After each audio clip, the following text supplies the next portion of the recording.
Download aplikasi Tarbiyah Sunnah di handphone Anda. Tersedia di Google Play dan App Store. Bismillahirrahmanirrahim. Assalamualaikum warahmatullahi wabarakatuh.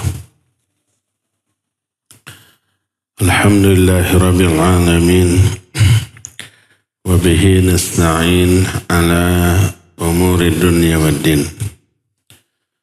والعاقبة للمتقين ولا عدوان إلا على الظالمين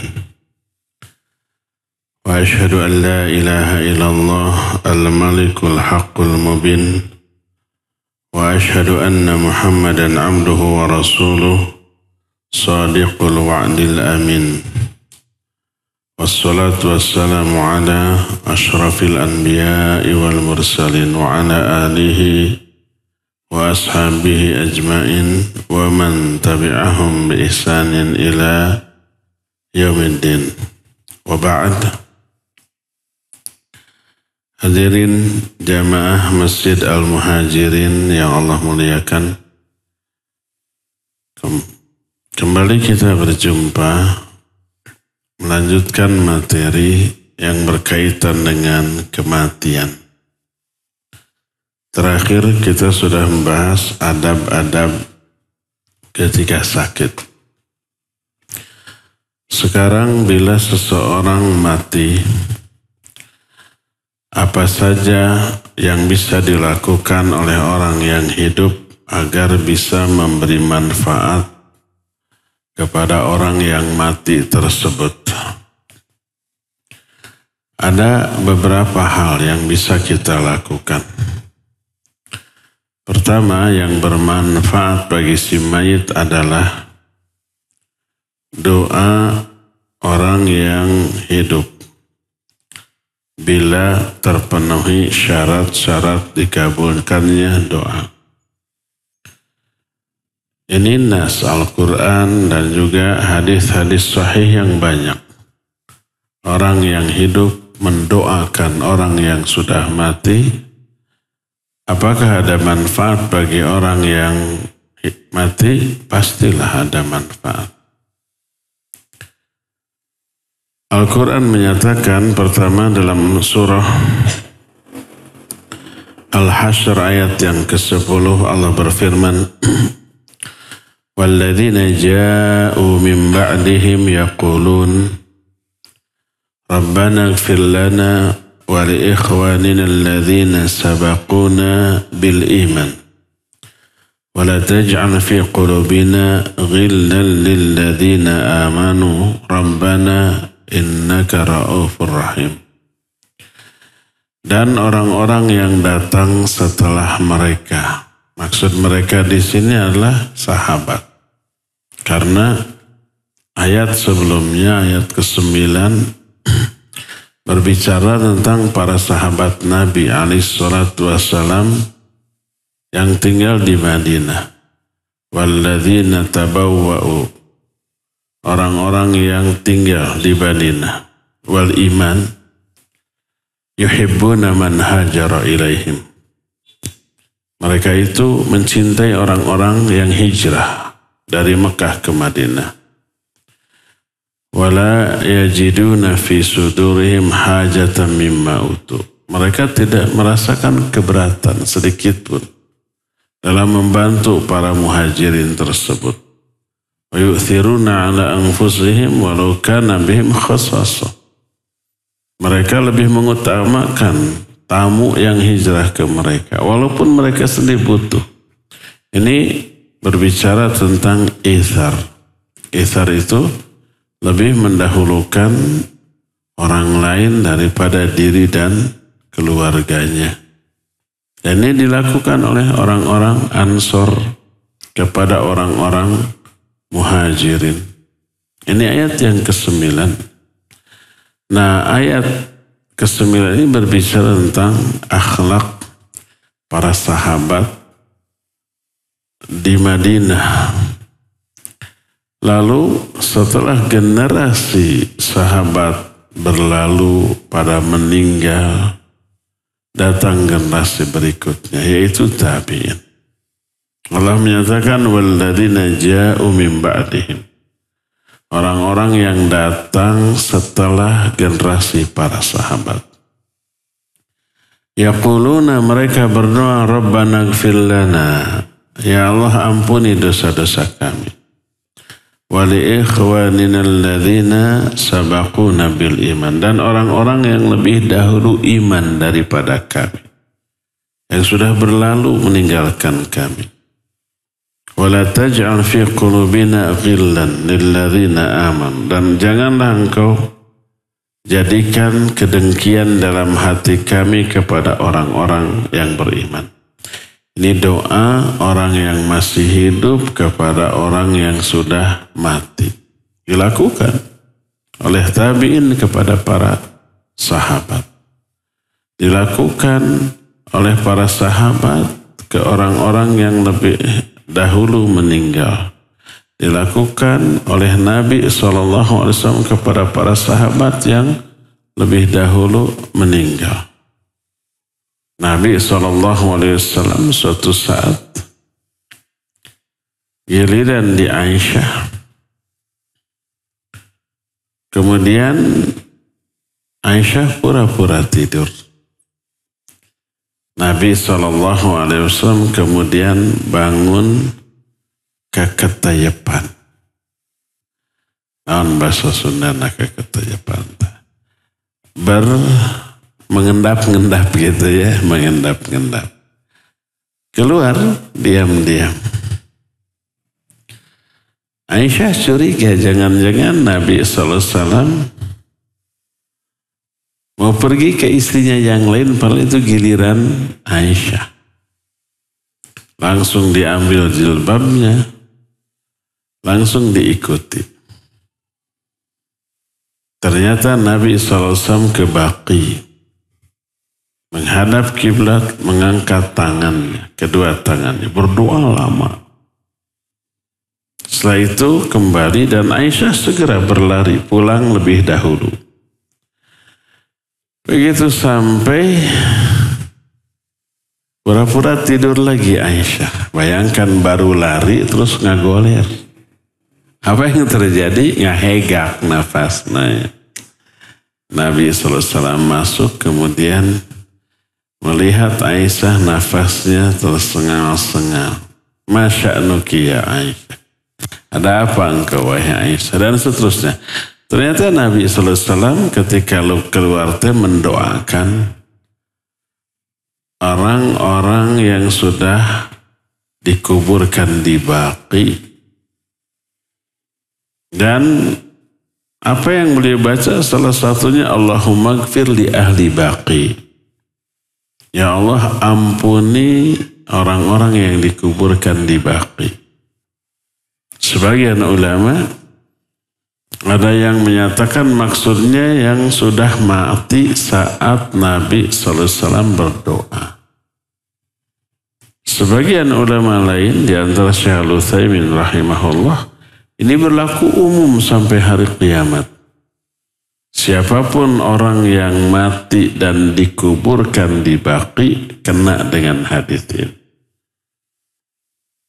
Dimintakan ampunan oleh Rasul SAW walaupun pada zaman kiwari wafatnya, tapi kena dengan doa Allahumma ighfir li ahli Baqi gharqad.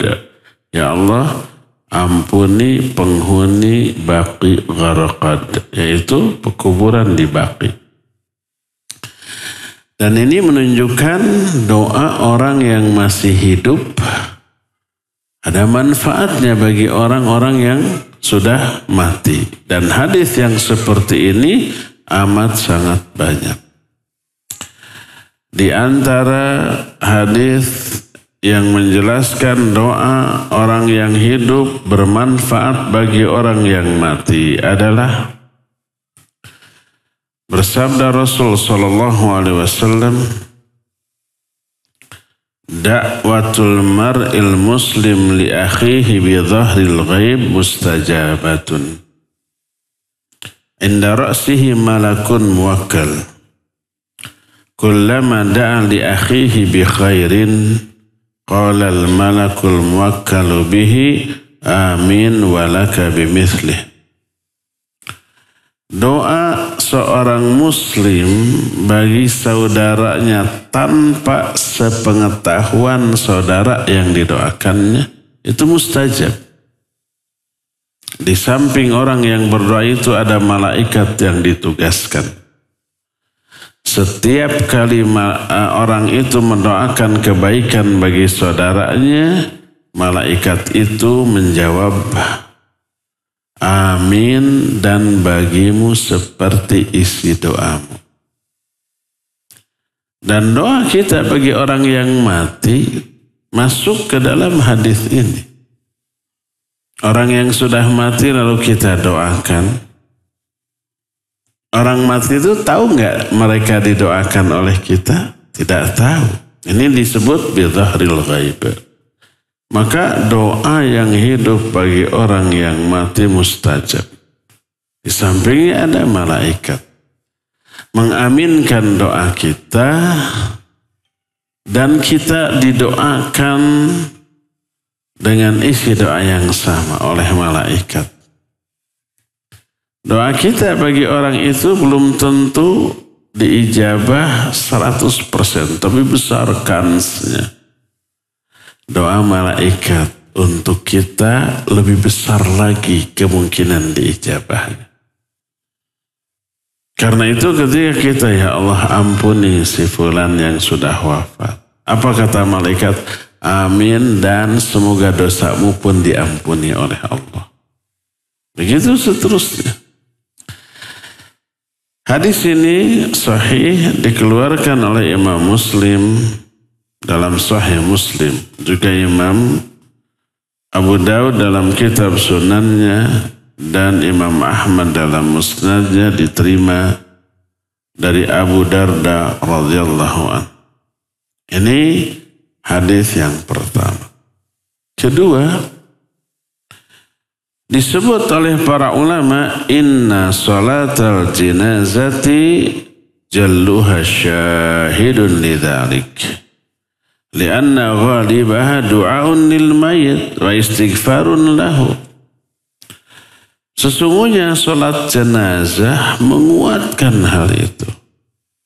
Menguatkan bermanfaatnya doa orang yang masih hidup bagi yang mati karena keumuman isi doa yang dibaca oleh orang yang sholat jenazah diperuntukkan bagi jenazah.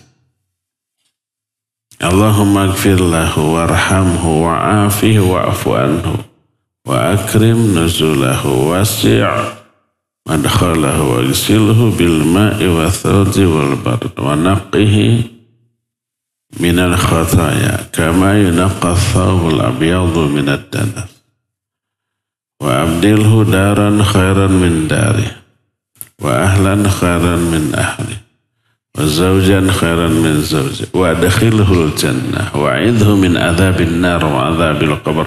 100% itu untuk si mayit. Dimintakan ampunan, dimintakan rahmat, keselamatan di alam kubur dan di akhirat, dibersihkan dosa-dosa sampai terakhir wa adkhilhul jannah wa a'idhu min adzabin nar wa adzabil qabr.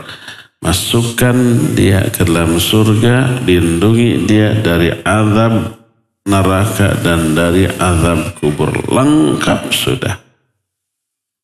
100%.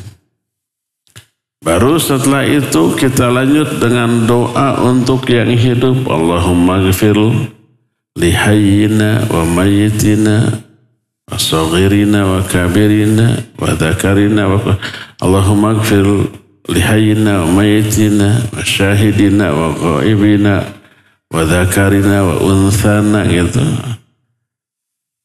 Terus Allahumma man ahyaitahu minna fa ahya 'alal Islam wa man tawaffaitahu minna fa tawaffahu 'alal iman. Allahumma la tahrimna ajrahu wa la tudhillana ba'dahu. Itu baru untuk kita yang masih hidup. Tapi lebih banyak Doa untuk si mayit.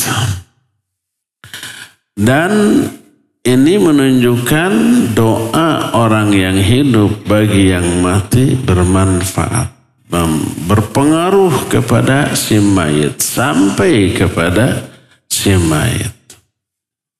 Itu sudah menjadi keyakinan Ahlus Sunnah wal Jamaah.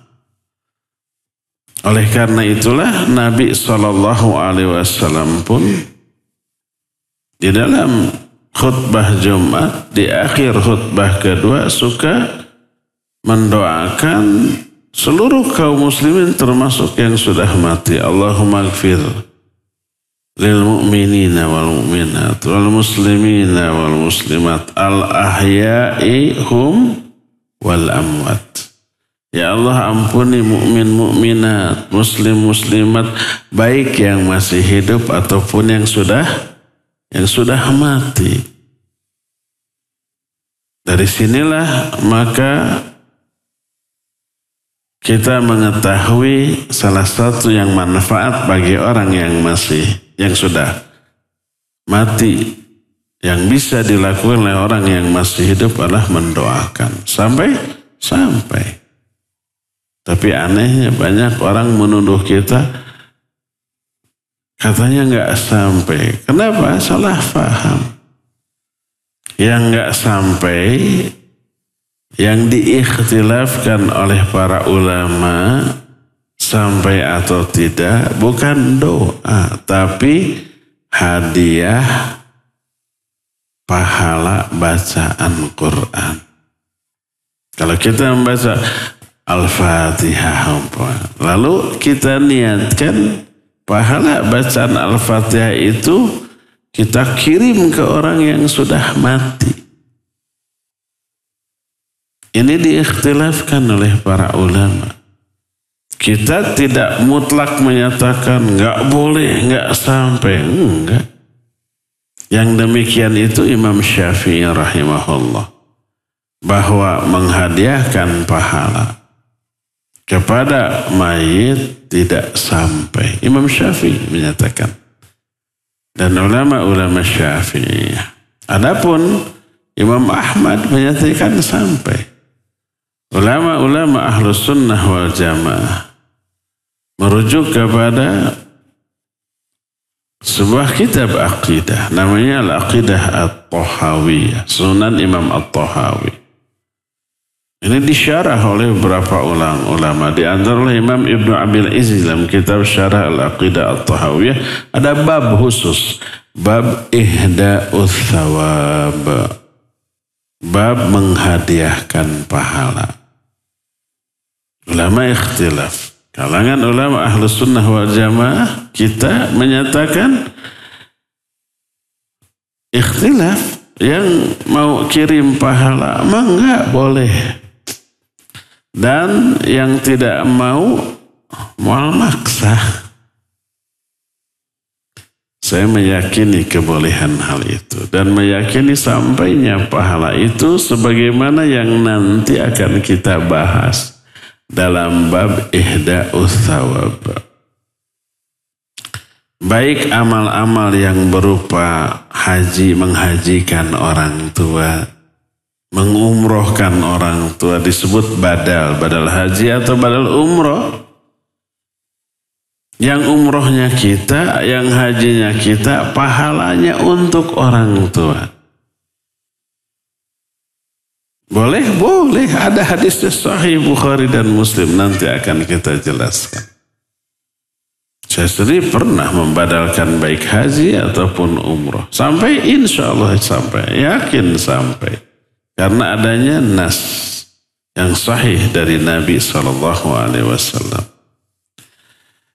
Jadi kalau ada orang menuduh, kalau itu mati jangan didoakan, dah berkeyakinan gak akan sampai. Itu orang gak ngaji, itu salah paham ya. Nuduh tanpa bukti. Inilah yang pertama yang bermanfaat bagi si mayit. Termasuk Aisyah radhiyallahu anha, lanjutan dari hadis tadi. Ketika Aisyah masuk terengah-engah gitu. Kemudian ditegur, ada apa? Ternyata baru lari. Dari mana? Aku membuntutimu. Aku khawatir engkau pergi ke istrimu yang lain. Apa kata Nabi SAW? Marah beliau.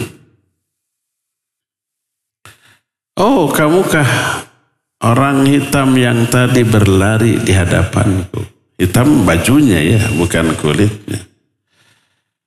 Lalu punten ya Kak Ahwat.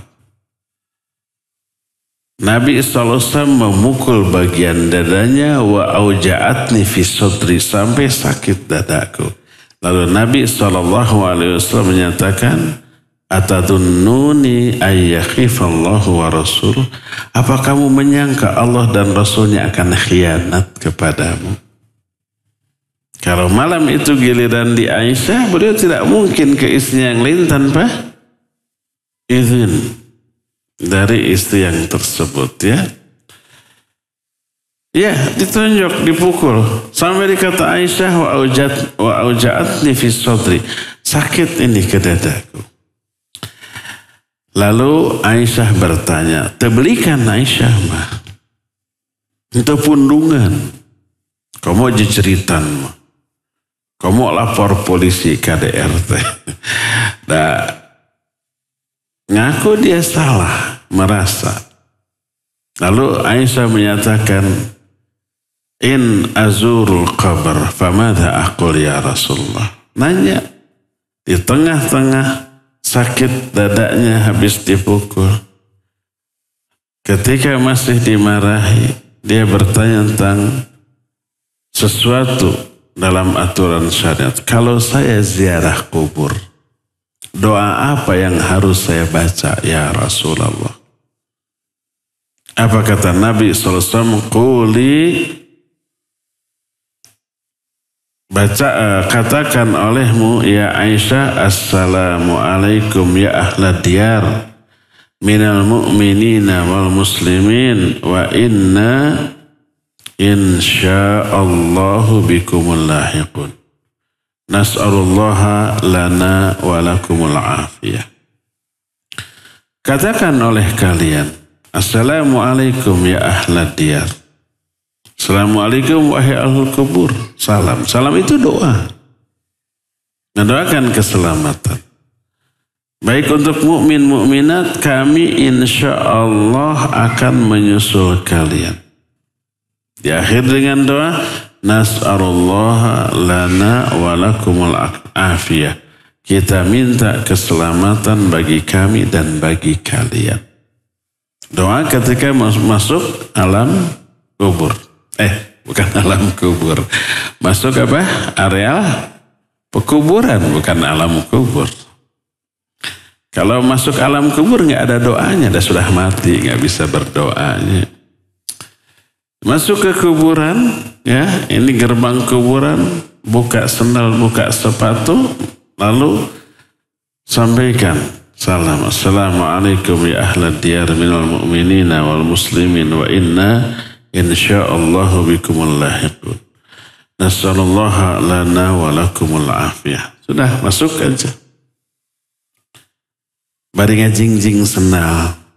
Jangan melangkahi kuburan, jangan menginjak kuburan, jangan menduduki kuburan. Bukan takut bangun, bukan. Tapi itulah adabnya ya. Nah, jadi semua itu menunjukkan bahwa doa orang yang hidup sampai kepada yang sudah mati bermanfaat bagi orang yang sudah mati. Terlebih kalau yang berdoa ini anak untuk orang tua, maka efeknya selain si anak itu diampuni dosanya, juga istighfar anak bagi orang tuanya menyebabkan datangnya pahala untuk orang tua. Isi doanya istighfar anak, minta ampunan. Allahumma gfir li walidayya, ya Allah ampuni kedua orang tuaku kalau dua-duanya sudah mati. Kalau bapaknya Allahumma gfir li walidi atau Allahumma gfir li abi, boleh. Kalau ibunya Allahumma gfir li walidati atau Allahumma gfir li ummi, boleh. Minta ampun untuk orang tua yang sudah meninggal. Isinya minta ampun. Efeknya apa? Pahala diberikan ke orang tua di alam kubur. Berefek enggak ke nasib mereka di alam kubur? Tentu saja berefek. Diceritakan kata Nabi SAW, nanti di akhirat ada orang yang memperoleh pahala yang banyak. Orang itu kaget, Rabbi anna li hadza. Ya Allah, dari mana saya dapat pahala sebanyak ini? Dijawab, min istighfari waladika lak. Ini dari istighfar anakmu bagimu. Anaknya istighfar, minta ampunan, yang datang pahala kepada orang tuanya. Itu yang pertama, keuntungannya tuh. Kedua, si anak yang berdoa kepada Allah pun dosanya diampuni. Walaupun isi doanya bukan minta ampun, asal berdoa diampuni itu. Belum dikabulkan doanya, sebelum dikabulkan. Begitu berdoa, langsung dosanya gugur. Kenapa? Pertama, doa adalah al-hasanat. Kebaikan. Dan semua kebaikan menghapus dosa. Allah menyatakan, innal hasanati yadhibnas sayyi'at. Kebaikan-kebaikan itu menghapus dosa-dosa. Kedua, Allah yang menyatakan selama kamu berdoa, aku akan ampuni dosamu. Sebagaimana sebuah hadis qudsi, Allah berfirman, ya ibna Adam, ma da'autani wa rajautani ghafartu laka ala ma kana fika wa la ubali. Hai bani Adam, selama kamu berdoa kepadaku dan berharap kepadaku, aku akan ampuni kamu apapun dosa yang kamu lakukan, aku tidak peduli. Makanya salah satu di antara amalan penghapus dosa adalah berdoa. Walaupun isi doanya bukan minta ampun. Ya Allah beri saya rizki. Diampuni dosa kita tuh. Kalau dikabul, rizki dapat. Ya Allah beri saya jodoh. Diampuni itu dosa. Kalau doanya dikabul, dapat tuh jodoh. 3 lagi. Itu efek dari apa? Doa. Jadi anak itu yang mendoakan ampunan bagi orang tuanya, pertama dosa anak itu diampuni. Kedua, melahirkan pahala bagi orang tua yang didoakan. Yang ketiga, kalau isi doanya minta ampunan untuk orang tua dikabul, dosa orang tua itu akan diampuni pula. Makanya hadirin sekalian yang orang tuanya sudah wafat, ya, jangan pelit dengan doa. Kirim doa sebanyak mungkin, sesering mungkin. Hafalkan tuh doa sholat jenazah. Baca setiap hari dalam sholat, seusai sholat. Sesering mungkin 10 kali, 20 kali dalam sehari, semalam doakan orang tua. Makin banyak doa kita, makin hebat efeknya ke orang tua. Orang tua akan dapat pahala, orang tua dosanya dikurangi terus menerus. Eker waktu hidup kita pelit ke orang tua dengan dunianya. Ada rizki nggak ngasih ke orang tua.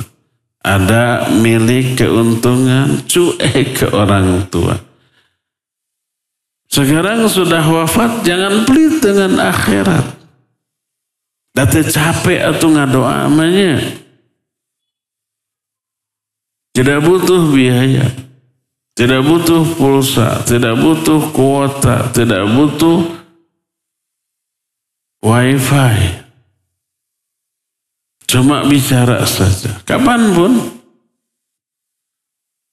Lagi kita di perjalanan naik motor, naik mobil sendirian, daripada manyun, apalagi nyanyi-nyanyi. Lebih baik doakan orang tua. Baca doa tadi, Allahumma gfirlahu warhamhu wa'afihi wa'afu anhu. Terus, kalau setiap hari kita baca doa itu, nggak akan lupa. Pas tetangga atau kerabat atau teman ada yang meninggal, kita ikut sholat jenazah, mual sibuk di mukanya. Kan rata-rata kita gitunya, pas ada yang meninggal, aduh lupa lagi doanya. Ada yang begitu? Ada. Ada apa banyak? Banyak apa semua? Semua. Hatta ustaz, walaupun ustaz. Setahun nggak ada yang sholat jenazah, pas ada, aduh, buka deh. Dulu saya begitu, alah ada yang maut tetangga, pasti disuruh jadi imam. Untung langsung begitu, geletuk maut langsung sholatkan. Untung tidak begitu kan? Dibiarkan dulu, dimandikan dulu, menunggu macam-macam. Kita bisa buka-buka dulu. Dah 1 tahun tuh sholat jenazah mati, kemungkinan besar lupa. Kan gitunya. Dan belum tentu setahun sekali kita sholat jenazahnya. Tapi kalau kita baca tiap hari, ditujukan bagi orang tua, melotok tuh. Pas ada yang meninggal, kita harus sholat jenazah, tenang, tidak perlu buka lagi, sudah ada nempel di sini. Hafalkan doa itu, baca sesering mungkin. Tujukan bagi orang tua kita ya. Jadi yang bermanfaat bagi si mayit dari orang yang masih hidup, pertama doa. Sering-seringlah kita mendoakan orang yang sudah mati, terutama orang tua kita. Dan kita dapat feedback dari doa kita. Apa feedbacknya? Pertama, dosa kita diampuni.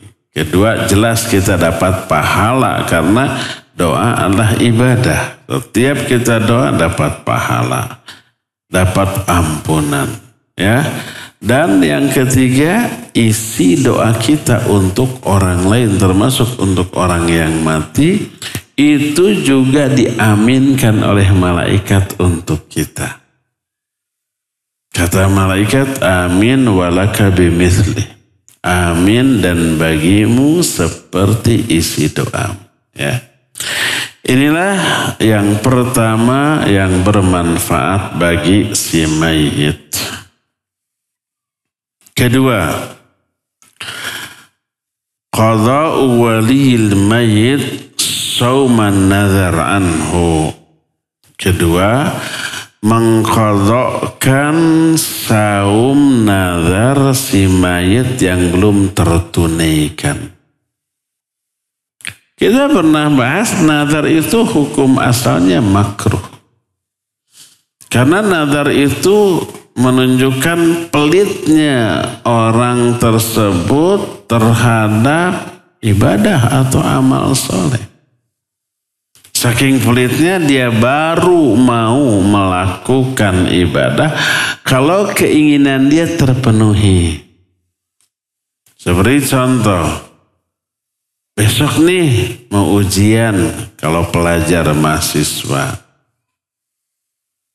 Lalu dia bernazar, kalau saya lulus dalam ujian, saya bernazar mau sedekah 1 juta.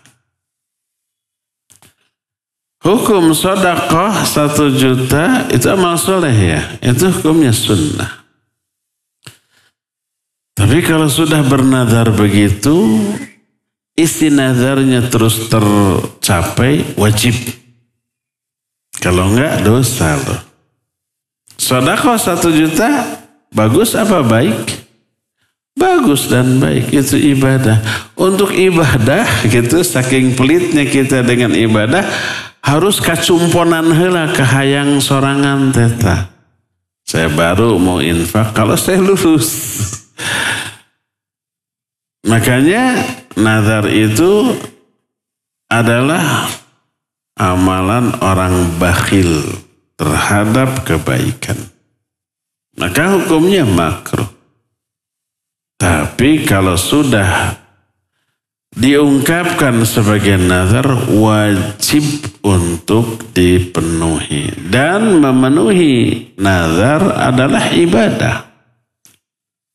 Karakter orang mukmin kalau nazar dipenuhi, yufuna bin nazari wa yakhafuna yawman kana syarruhu mustatira, dalam surah Ad-Dahr atau surah Al-Insan. Mereka menunaikan nazar-nazar mereka, ya. Jadi menunaikan nazar itu wajib. Nah, ada orang yang isi nazarnya itu dengan saum. Kalau saya sembuh dari penyakit, saya nazar akan saum 1 minggu berturut-turut. Saum 1 minggu berturut-turut tidak wajib tadinya hukum asal, sunnah. Tapi begitu dinazarkan jadi wajib. Ternyata sembuh, wajib tuh. Kalau enggak, dosa. Jadi saum yang wajib ternyata bukan hanya Ramadan saja. Ada 3 saum yang hukumnya wajib selain saum Ramadan. Pertama, qadha, ya, bagi orang yang ketika Ramadannya ada uzur, tidak bisa saum, sakit, safar, haid, nifas, maka wajib diqadha. Hukum qadha saum wajib. Kedua, saum nazar wajib. Ketiga, saum kifarat. Kifarat ini ada bermacam-macam. Ada kifaratul aiman atau kifarat sumpah. Kita bersumpah, dilanggar sumpah kita, terkena kifarat. Saum 3 hari berturut-turut. Kemudian contoh saum kifarat zihar. Zihar itu seorang suami bersumpah tidak akan menggauli istrinya. Namanya zihar. Alladzina yudhahiruna min nisaihim thumma ya'uduna lima qalu fatahriru raqabah. Jadi suami-suami yang sudah melihar istrinya, tapi kemudian dia mau melanggarnya, maka kifaratnya apa? Bebaskan budak. Sekarang tidak ada budak. Budaknya tuh segala deh. Maksudnya budak teh hamba sahaya, bukan budak orang, bukan anak. Di ayat berikutnya Allah menyatakan faman lam yajid fasiyamu syahraini mutatabi'aini min qabli ay yatamasa. Siapa orang yang tidak mampu, karena budak itu mahal. Tidak punya budak, harus membayarkan budak, beli dulu budak. Dan mahal harganya. Faman lam yajid, siapa yang tidak memiliki budak, fasiyamu syahraini mutatabi'ain, maka dia wajib saum 2 bulan berturut-turut. Min qabli ayyata masa, sebelum berhubungan lagi dengan istrinya.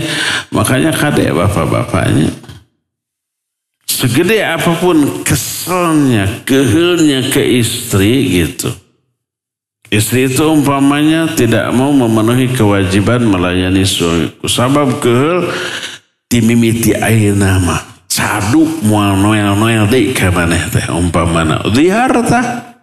Demi Allah saya tidak akan pernah menyentuhmu lagi. Zihar. Samarukna rek kuat sehari kuat. 2 hari, 3 hari, terus ret deh.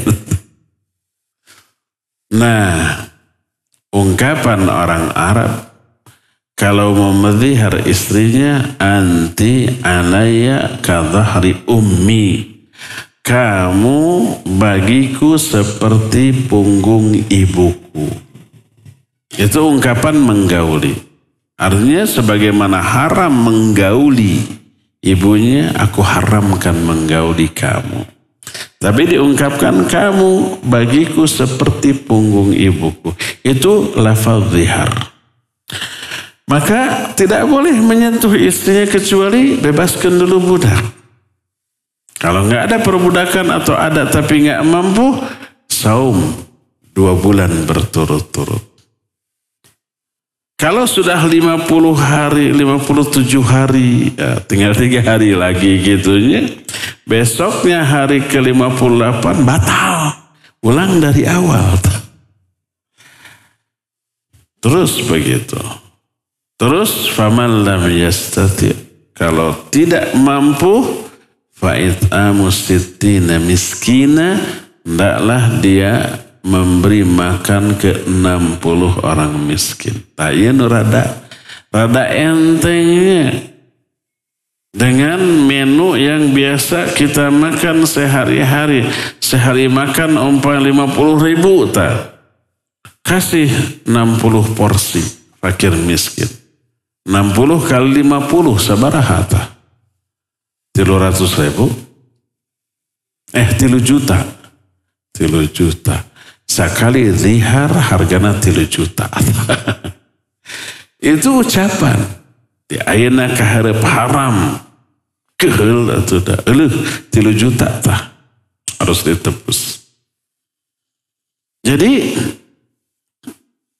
ungkapan orang Arab anti alayya kadhahri ummi sampai muncul satu keyakinan di orang nggak boleh menyama-nyamakan istri dengan ibu kitanya. Oh pun bojo mah sepertos pun biang di nasa galur. Atuh kenging. Zihar. Padahal bukannya pun bojo mah meni persis we pun biang naon pika sabeuleunana teh tah. Itu 2 dosana. Enggak apa-apa. Dosanya itu cuma menjelek-jelekan aja ya. Tapi tidak termasuk zihar. Karena niatnya bukan mengharamkan menggauli istri kita. Jadi tidak apa-apa pun biang mau persis, pun bojo mau persis pun biang. Naonana seueur we masakna raos gitu nya ramah perhatian gitu tah da baeudna oge persis atuh. Itu boleh nggak masalah. Karena niat kita bukan mengharamkan menggauli istri kita dengan ucapan tersebut. Nah jadi kalau seseorang nazar untuk saum. Sebelum dilakukan saum sudah keburu mati. Jadi hutang? Ya jadi hutang. Ahli warisnya tahu maka wajib dibayar oleh ahli waris. Ahli waris itu jangan sekedar berebut warisan orang tua. Tapi beban tanggung jawab hutang orang tua juga jadi tanggungan ahli waris tuh. Ada kalanya seseorang mati tidak meninggalkan harta tapi malah meninggalkan hutang. Ada. Bayar tuh oleh anak-anaknya, oleh ahli warisnya. Termasuk hutang itu kepada Allah. Berupa nazar untuk melakukan saum. Ada manfaatnya, ada. Nanti orang tersebut terbebas dari kewajiban saum nazar karena sudah dibayarkan oleh ahli warisnya. Dan ini diungkapkan dalam banyak hadis. Di antaranya hadis sahih riwayat Bukhari dan Muslim dari Aisyah radhiyallahu anha. Kata Aisyah, man mata wa alaihi siyamun soma anhu waliyuhu. Siapa orang yang mati dan dia punya hutang saum, hendaklah dibayarkan saumnya oleh ahli warisnya. Hadis ini umum. Maksudnya umum untuk semua jenis saum. Tapi yang dimaksud adalah bukan sembarang saum. Tapi dikhususkan saum nazar. Bukan saum Ramadan. Karena apa? Karena penjelasan sang perawi hadis tentang masalah ini. Perawinya Aisyah. Hadis ini dari Aisyah radhiyallahu anha. Diriwayatkan oleh Imam Bukhari dan Muslim, dan rawi hadis lebih faham makna hadis yang diriwayatkan. Nah, Ibnu Abbas radhiyallahu anhu menyatakan inna imra'atan rakibatil bahar fanadharat. Inillahu tabaraka wa ta'ala anjaha antasuma syahra. Fa'anjaha azza wa jalla falam tasum hatta matat.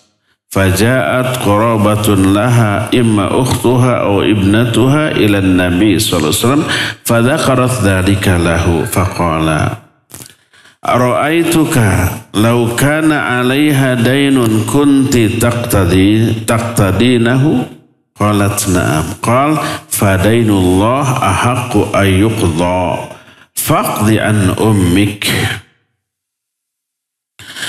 Kata Ibnu Abbas, ada seorang perempuan naik perahu. Di tengah perahu diserang gelombang. Nyawanya terancam. Lalu dia nazar. Kalau Allah menyelamatkan aku dari gelombang ini, aku akan saum 1 bulan. Ternyata Allah menyelamatkan wanita ini. Selamat sampai ke daratan. Maka dia terkena kewajiban apa? Saum 1 bulan. Karena nazar. Bukan saum Ramadan, bukan. Saum di luar Ramadan. Jadi wajib karena nazar. Tapi sebelum dia membayar saumnya, dia mati. Punya hutang, saum nazar. Datanglah kerabatnya kepada Nabi SAW, mungkin saudarinya atau mungkin putrinya. Lalu menceritakan kisah ibunya ini. Apa kata Nabi SAW? Bagaimana pendapatmu kalau ibumu punya hutang ke orang lain? Apa kamu akan bayar hutang itu? Maka putrinya menjawab, ya akan saya bayar. Maka hutang kepada Allah lebih layak untuk dibayar dibanding hutang kepada sama manusia. Maka tunaikan nazar untuk ibumu. Hadis ini diriwayatkan oleh Imam Abu Daud, Imam An-Nasai, Imam Al-Baihaqi, Imam Abu Daud At-Tayyalisi, termasuk Imam Ahmad dalam kitab musnadnya. Dan sanad hadis ini kata Imam Al-Hakim isnaduhu sahihun ala syarti syaikhain. Sanad hadis ini sahih berdasarkan syarat Bukhari dan Muslim, ya. Ini hadis yang kedua tentang wajibnya menunaikan saum nazar dan dibayar oleh ahli warisnya kalau orangnya sudah mati. Ketiga, Sa'ad bin Ubadah radhiyallahu anhu itu meminta fatwa kepada Nabi alaihissalatu wassalam. Dia berkata, inna ummi matat wa alaiha nazar aqlihi anha. ibuku itu meninggal dalam keadaan punya hutang saum nazar. Haruskah saya bayarkan saumnya? Apa kata Nabi SAW? Aqdihi anha. Bayarkan olehmu saum nazar. Hadis ini sahih riwayat Imam Bukhari dan Imam Muslim. Ya.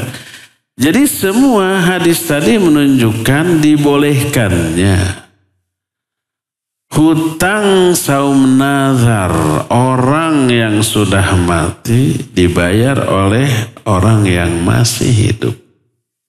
Ada manfaat? Ada berdasarkan hadis-hadis yang tadi. Bagaimana kalau hutangnya itu hutang saum Ramadan? Sakit, umpamanya waktu Ramadan tidak saum sampai berakhir dengan kematian. Atau dia tidak sakit selama Ramadan full, tapi dia safar atau haid atau nifas, ada hutang. Pas sebelum dibayar di bulan Syawal keburu meninggal. Ini hutang saum Ramadan. Apakah wajib diqadha oleh ahli warisnya atau tidak? Para ulama ikhtilaf.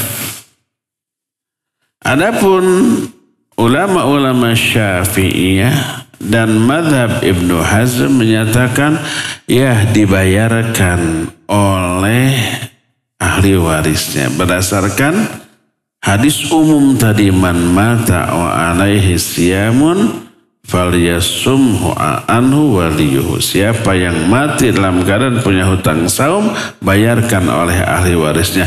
Ini kata ulama-ulama Syafi'iyah seluruh saum, termasuk saum Ramadan.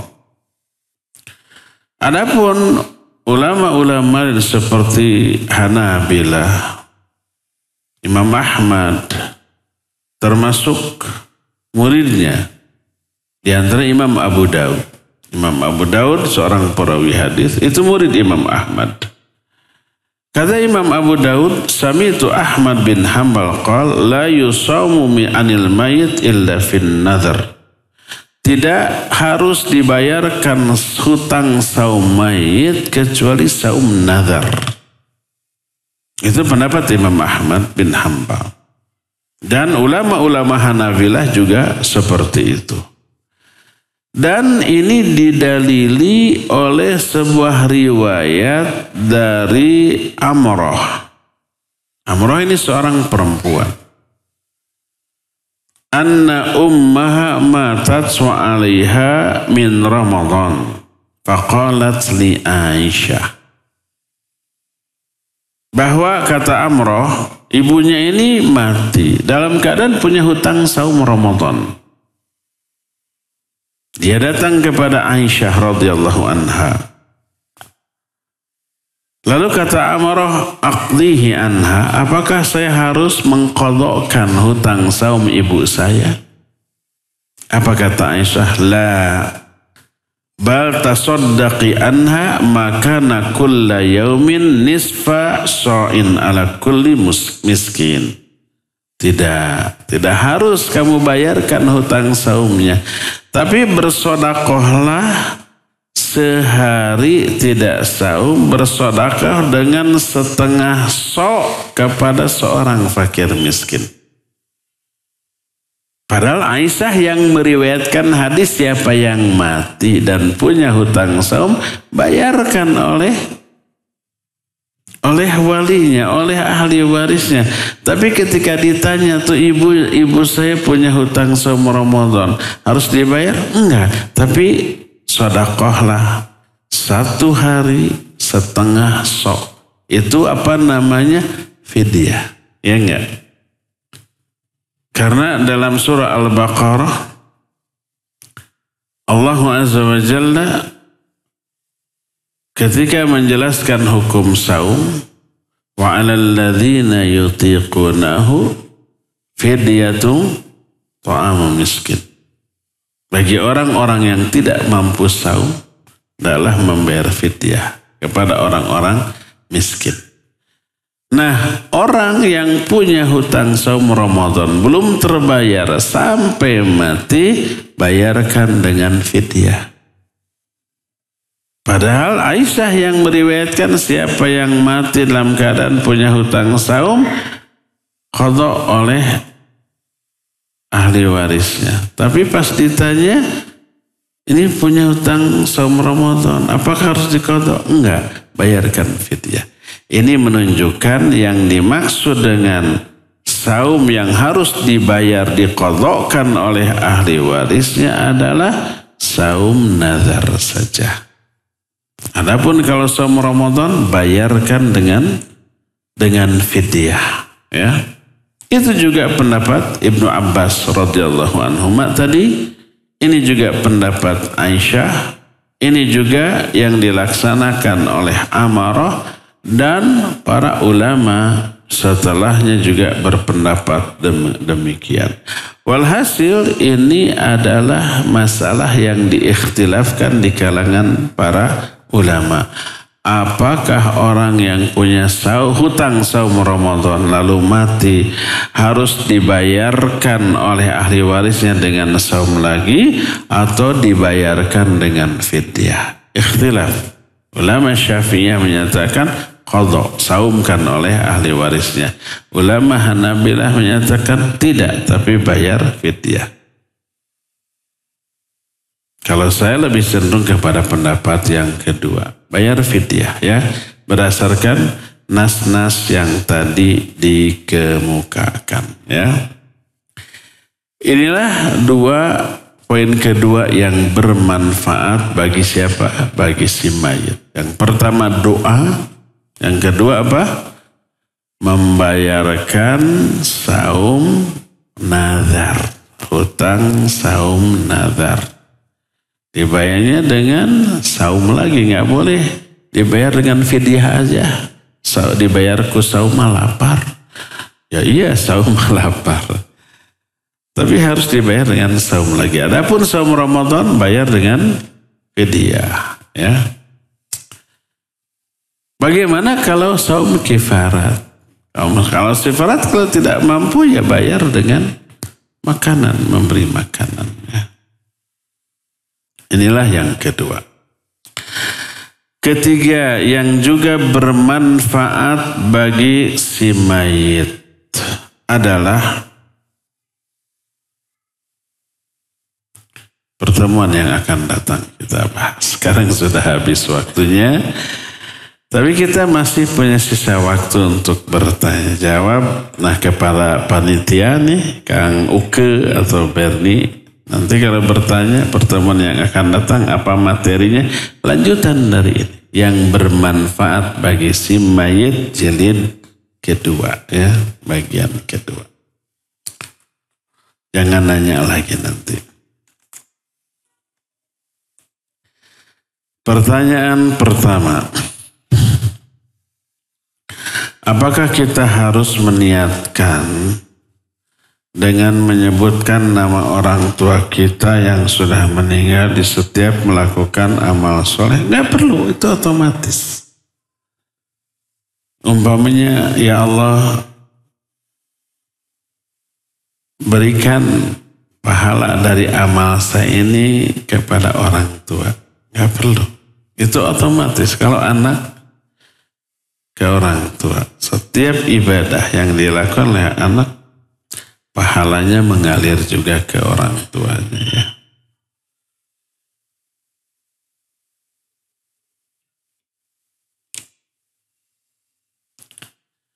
Saya beli kalung kesehatan. Naon kalung kesehatan? Pas dipakai sehat gitu? Adanya. Alhamdulillah sakit badan saya berkurang. Tapi setiap saya nggak pakai kalungnya, kalau pas tidur ada yang nindihan, kayak erep-erep. Kurang u, mah u, erep-erep. Kalau nggak ada u, dibacanya erep-erep atau erep-erep. Apa beda E dengan E? Dalam bahasa Sunda A, E, U, E. A, E, U, O, E. Gitu. Kalau dalam bahasa Sunda A, E, I, E, U kan? Kalau dalam bahasa Sunda ada dua lagi E dan E. A, E, I, O, U, E. Ada 7 vokal. Kalau dalam bahasa Indonesia cuma 5 vokal. Apa bedanya E dengan E? Kalau E ada rarangken, ada curek di atasnya. Itu E. Kalau nggak ada curek, dibaca E. Kalau E dan U. Geleyeng, erep-erep, legegan gitu ya. Itu tidak boleh. Salah antara E dan E. Sedikit pelajaran bahasa Sunda. Sudah nggak ada mulok ya. Jadi saya kalau tidak pakai kalung setiap tidur aya nunindihan kayak erep-erep gitu. Tapi kalau kalungnya dipakai tidur aman-aman saya. Saya jadi ketergantungan memakai kalung tersebut untuk kesehatan. Apa yang saya harus lakukan terhadap kalung tersebut dan apa hukumnya jika terus memakainya? Mohon nasihat dan penjelasan. Takutnya terjatuh ke dalam syirik. Pertama, kalau ada penjelasan ilmiah, ada hubungan sebab akibat yang logis antara kalung dengan kesehatan. Umpamanya setelah diteliti, kalung itu mengeluarkan gelombang tertentu. Gelombang ini kemudian berefek positif kepada tubuh. Ada penelitiannya, ada risetnya, empiris, ya, ada penjelasan rasional. Maka boleh sama dengan obat yang dimakan, pil, kapsul, sirup, ada hubungan sebab akibat. Boleh. Tapi ingat, nggak boleh tawakalnya kepada obat. Tawakalnya kepada siapa? Kepada Allah. Obat dan metode pengobatan, terapi pengobatan hanya sekedar wasilah. Yang memberi kesembuhan adalah Allah Azza wa Jalla. Allahumma innaka anta syafi, la shifa'a illa shifa'uk. Ya Allah, Engkau yang maha penyembuh. Tidak ada kesembuhan kecuali kesembuhan yang berasal darimu. Ya. Jadi yang menyembuhkan, yang memberi sakit adalah Allah. Kata Nabi Ibrahim, fa'idha maridtu fahuwa yashfin. Kalau aku sakit, dialah yang menyembuhkanku. Jadi yang menyembuhkan Allah. Cuma harus ada ikhtiar. Salah satu ikhtiarnya Allah perintahkan. Tadawau. Menurut lisan Rasulullah SAW. Fa inna likulli da'in dawa. Berobatlah kalian. Karena setiap penyakit ada obatnya. Ma anzalallahu da'an illa anzalalahu dawa. Tidaklah Allah turunkan satu penyakit. Kecuali Allah turunkan juga obatnya bagi penyakit tersebut. Dan salah satu ikhtiar yang berakibat Allah memberi kesembuhan adalah berobat dengan dengan 2 cara. Cara pertama, cara yang rasional, yang ilmiah, yang logis, yang ada hubungan sebab akibat antara obat dengan penyakit. Seperti pergi ke dokter. Dokter ngasih obat ini. Dan ada penjelasan ilmiahnya ya. Atau seperti ke terapis yang bisa menjelaskan secara ilmiah. Seperti akupuntur. Seperti pijat refleksi. Seperti apalagi disetrum. Ayat yang disetrum, wallahu a'lam. Nah itu semuanya boleh. Walaupun tidak ada contoh dari Nabi SAW. Tidak ada siapa yang batuk minum sirup obat batuk. Tidak ada. Di zaman Nabi tidak ada pil. Tidak ada kapsul. Tidak ada sirup. Boleh enggak? Boleh. Selama ada penjelasan yang ilmiah. Yang rasional. Yang masuk akal. Ya. Boleh. Karena ini urusan duniawi, tidak berobat ke dokter bid'ah. Enggak. Disuntik bid'ah. Di zaman Nabi enggak ada suntikan.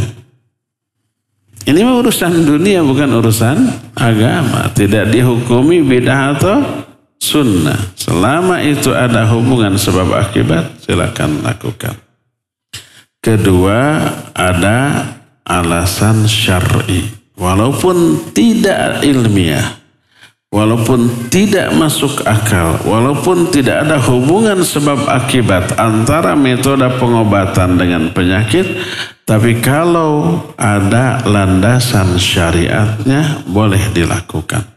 Seperti dengan metode ruqyah. Ada nggak penjelasan ilmiah? Oh, kalau dibacakan ayat tertentu, ayat itu mengeluarkan zat yang kemudian bisa membunuh penyakit, bisa memperbaiki kerusakan sel dalam tubuh. Ada enggak? Nggak ada. Tapi syariat menyuruh, ayo ruqyah. Boleh. Atau sedekah. Tadawau mardakum bis sedekah. Obati orang yang sakit di antara kalian dengan sedekah. Ini cara syar'i. Ada enggak hubungan sebab akibat antara sedekah dengan kesembuhan? Secara rasional tidak ada. Tapi secara akidah ada. Gimana tinjauan akidah? Yang memberi sakit Allah, yang memberi kesembuhan Allah, dan Allah menyatakan kalau mau sembuh sedekah. Allah yang ngatur, beres kan? Tapi bagaimana penjelasan rasional antara sedekah dengan penyakit? Mungkin nggak ketemu hubungan. Wallahu a'lam, entar ya nanti beberapa puluh tahun yang akan datang mungkin ada penjelasan ilmiahnya. Wallahu a'lam. Walaupun tidak ada penjelasan ilmiah yang rasional, yang logis, yang realistis, tapi syariat menyuruh obati orang yang sakit dengan sedekah. Boleh ya. Nah, kalau tidak ada dalil kedua-duanya, dua-duanya tidak ada nih. Cara pengobatan itu nggak ada alasan ilmiahnya, nggak logis, nggak empiris, tidak rasional, tidak realistis, dan tidak ada tuntunan syariatnya, nggak boleh, walaupun menyembuhkan. Seperti contoh umpamanya dengan tenaga dalam, diambil, disedot, dipindahkan ke kambing. Kambingnya jadi sakit. Ada penjelasan ilmiahnya? Tidak ada. Ada landasan syariatnya? Tidak ada. Ya, maka tidak boleh, haram. Tapi betul, umpamanya penyakitnya disedot, dipindahkan ke kelapa. Setelah itu kelapanya dibelah, betul. Ada kecoa, ada paku, ada macam-macam gitu ya. Tuh. Itu matrik dukun itu. Kelapanya sudah dimasukin macam-macam dulu tuh, paku dimasukin, ditutup lagi rapi, dan sehingga tukang sulap begitu tak. Kan ada yang membongkar trik dukun seperti itu. Itu bohong ya. Nah, kalung tadi sama. Lihat, ada nggak penjelasan ilmiahnya? Kalau ada, sama dengan obat. Silakan lakukan, tapi tawakalnya kepada Allah, bukan kepada obatnya, bukan kepada alatnya, bukan kepada metodologinya, tapi kepada Allah Azza wa Jalla. Ya, itu yang pertama. Ya. Kedua, kalau ternyata tidak ada penjelasan ilmiahnya, kenapa kalung ini bisa menyembuhkan? Oh, ternyata sudah dijampe-jampe harupat, Gara gede, gara lompat. Gara sekolah kelas opat. Maka nggak ada tuntunan syariatnya mendoakan benda tertentu kemudian dijadikan obat. Enggak. Kalau langsung mendoakan orang yang sakitnya dengan memegang bagian yang sakit dengan tangan kanan, ada. Tapi kalau umpamanya ini HP, biar mahal gitu. Dijampe-jampe harupat, antalkan kana dada. Nggak ada syariatnya ya. Maka tidak boleh. Nah, kalung ini saya tidak tahu. Ada nggak penjelasan ilmiahnya? Tapi kalau lihat gejalanya, kalau tidak dipakai jadi kena erep-erep, saya curiga. Jangan-jangan ini ada unsur kliniknya ya. Maka tidak boleh. Tapi erep-erep, coba berdoa dulu sebelum sholat. Sebelum tidur, baca ayat dulu, baca ayat kursi terlebih dahulu ya. Wallahu a'lam bishawab. Lebih baik ke dokter, jangan beli yang kayak begini ya, jangan.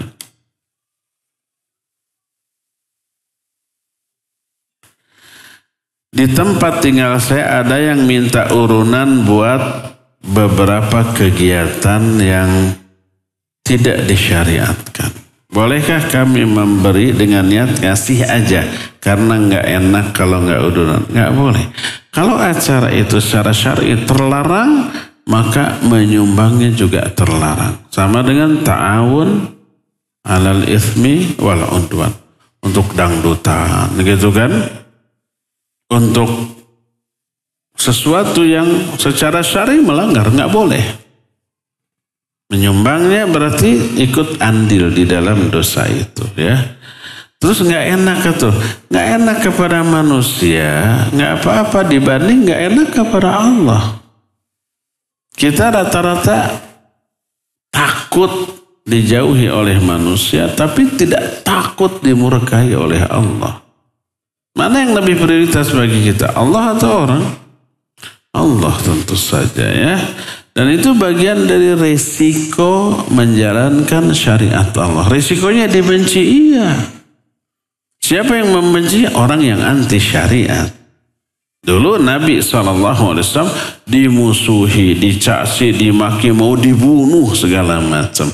Akibat apa? Akibat komitmen beliau kepada wahyu, kepada syariat Allah. Itu resiko dari perjuangan. Mau berjuang tapi nggak mau menderita. Bukan perjuangan namanya ya. Setiap perjuangan ada resiko. Salah satu resikonya dibenci oleh orang yang anti terhadap kebenaran yang kita pegang, yang kita amalkan. Ya. Saya juga begitu. Iya. Kita tidak. Tapi orang-orang tahu. Kita tidak memberi bukan karena pelit. Buktinya apa? Kalau ada umpamanya kerja bakti, kita keluar sumbangan makanannya, minumannya ikut juga. Kalau ada anak yatim atau yang sakit kita sumbang. Kalau ada umpamanya orang yang rumahnya runtuh, rubuh, oh kita yang lebih besar sumbangannya, perhatiannya. Ada ganggang becek, kita yang mengusulkan, yuk tembok nih saya nyumbang. Semua orang tahu kita dermawan. Pas dimintai urunan untuk acara yang buruk, kita nggak mau ngasih. Orang nggak akan menuduh kita pelit. Dasar si pelit, enggak. Karena selama ini kita dikenal sebagai orang yang suka ngasih, suka peduli. Pasti orang akan berpandangan, oh memang ini prinsip sih. Akhirnya pas ada instruksi dari RT, RW, Kades, Lurah, minta sumbangan ke warga untuk kegiatan ini, kita mah dilewat. Yakin gak akan ngasih, tapi tidak menuduh kita pelit. Karena kita selama ini dikenal orang yang selalu perhatian kepada masalah sosial. Ya. Jadi imbangi dengan akhlak yang baik, dengan kepedulian, perhatian kepada sama, di luar acara-acara yang terlarang tadi. Ya. Kalau toh dengan itu ada orang yang tetap benci, ya itu risiko. Nah, risiko dari sebuah sikap. Ustadz, qadarullah kami belum memiliki keturunan. Siapa yang akan mendoakan kami di akhirat? Duka. Ya mungkin tetangganya yang jelas ketika mati nanti yang menyolatkan mendoakan. Setelah itu ya tidak ada lagi kumaha atunya. Lalu kami nggak punya keuntungan, coba tutupi dengan yang lain. Banyak infak dan sedekah untuk kegiatan fisabilillah, nyumbang ke pembangunan masjid, ke pembangunan pesantren, ke madrasah gitu ya. Terus tebar wakaf mushaf Al-Quran. Terus belajar ilmu syar'i, lalu ajarkan lagi kepada orang lain. Dakwahkan kepada orang lain. Itu yang akan menjadi sedekah jariyah. Ulama-ulama banyak yang mati dalam keadaan bujang. Syekhul Islam Ibn Taimiyah termasuk ulama yang seumur hidup membujang. Tidak punya istri, tidak punya anak. Termasuk Imam An-Nawawi rahimahullah. Itu juga ulama yang sampai akhir hayat membujang. Tapi apa kata para ulama? Engkau tidak meninggalkan anak soleh yang mendoakanmu, tapi engkau meninggalkan ilmu yang akan mengalir pahalanya ke alam kuburmu dan meninggalkan kebaikan bagi umat yang selalu mendoakanmu. Maka setiap kali kita menyebut nama mereka, kita doakan rahimahullah. Berkata Imam An-Nawawi rahimahullah, semoga Allah memberi rahmat kepada beliau. Berkata Syekhul Islam Ibn Taimiyah rahimahullah, itu jutaan orang mendoakan. Tidak punya anak soleh yang mendoakannya, tapi meninggalkan umat yang soleh. Mendoakan mereka, meninggalkan ilmu, ya meninggalkan banyak wakaf yang bermanfaat bagi umat.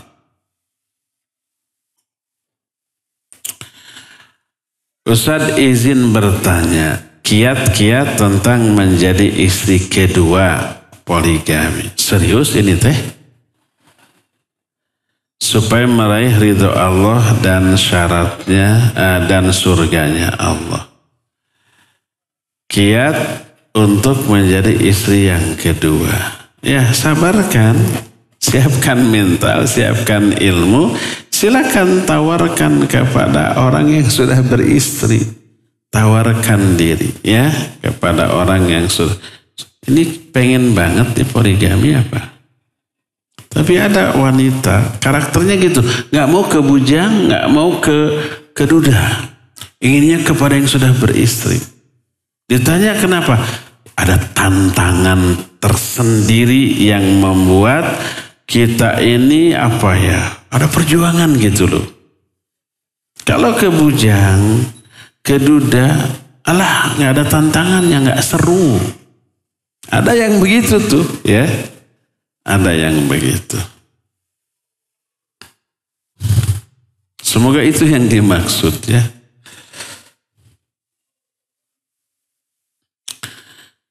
Sebagaimana amal soleh akan sampai kepada orang tua yang sudah meninggal. Maka apakah bila seorang anak melakukan dosa akan sampai kepada orang tua?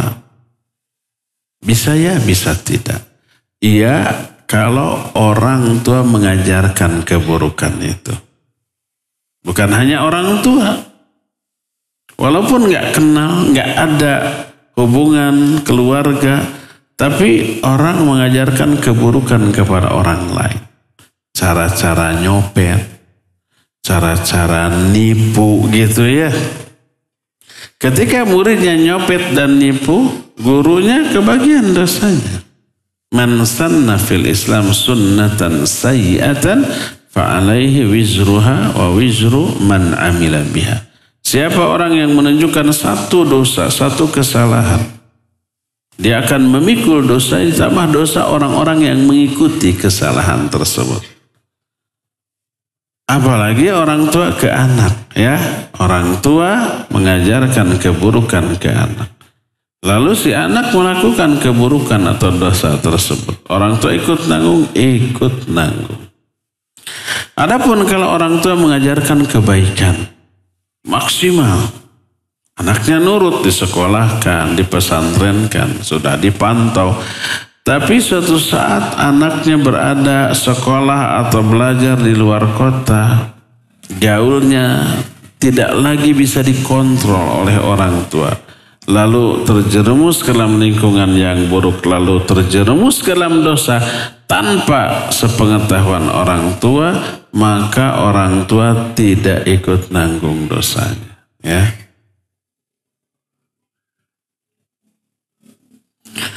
Apakah berdosa ketika seorang anak tidak pernah berziarah ke makam orang tua? Masalahnya kedua orang tua saya sudah meninggal.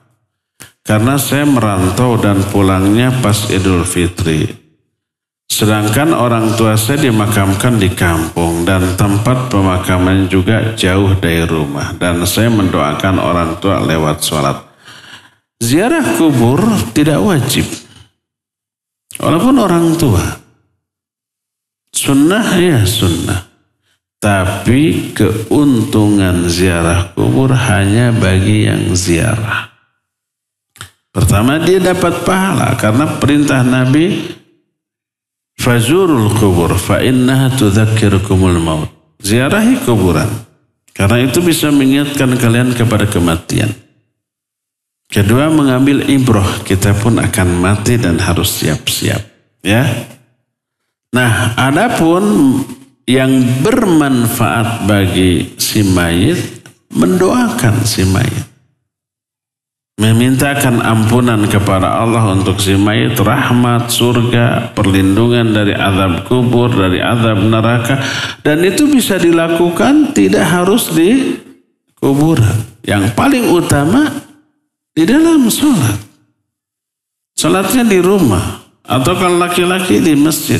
Doakan. Itu lebih utama daripada mendoakan di kuburan. Karena tempat sholat di masjid lebih makbul, lebih afdal, lebih utama, ya. Jadi tidak dosa kalau kita tidak berziarah ke makam siapapun, baik makam orang tua atau makam siapapun. Nah, yang harus kita lakukan mendoakan dimanapun, ya. Tidak hanya di kuburan tapi di setiap tempat.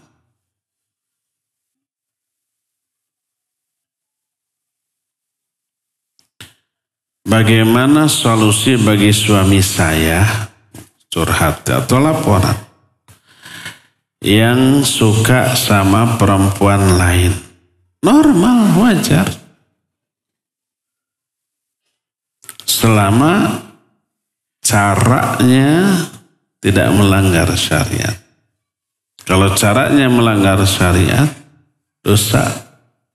Seperti berdua-dua, ya. Chatting dengan isi chattingan yang mesra, sayang-sayangan, bebep-bebepan. Ya itu dosa. Tapi kalau ada rasa suka itu kan manusiawi ya, tidak bisa ditolak. Tapi kemudian dia hindarkan.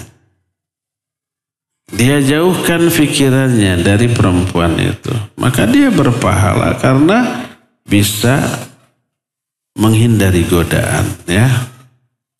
Jadi kalau suami kita suka kepada perempuan lain, berarti suami kita normal.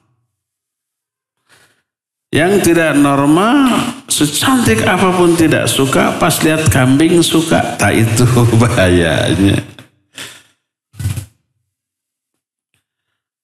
Suami suka bercanda poligami. Ya nggak apa-apa, tuh jangankan bercanda, serius juga syariat membolehkan.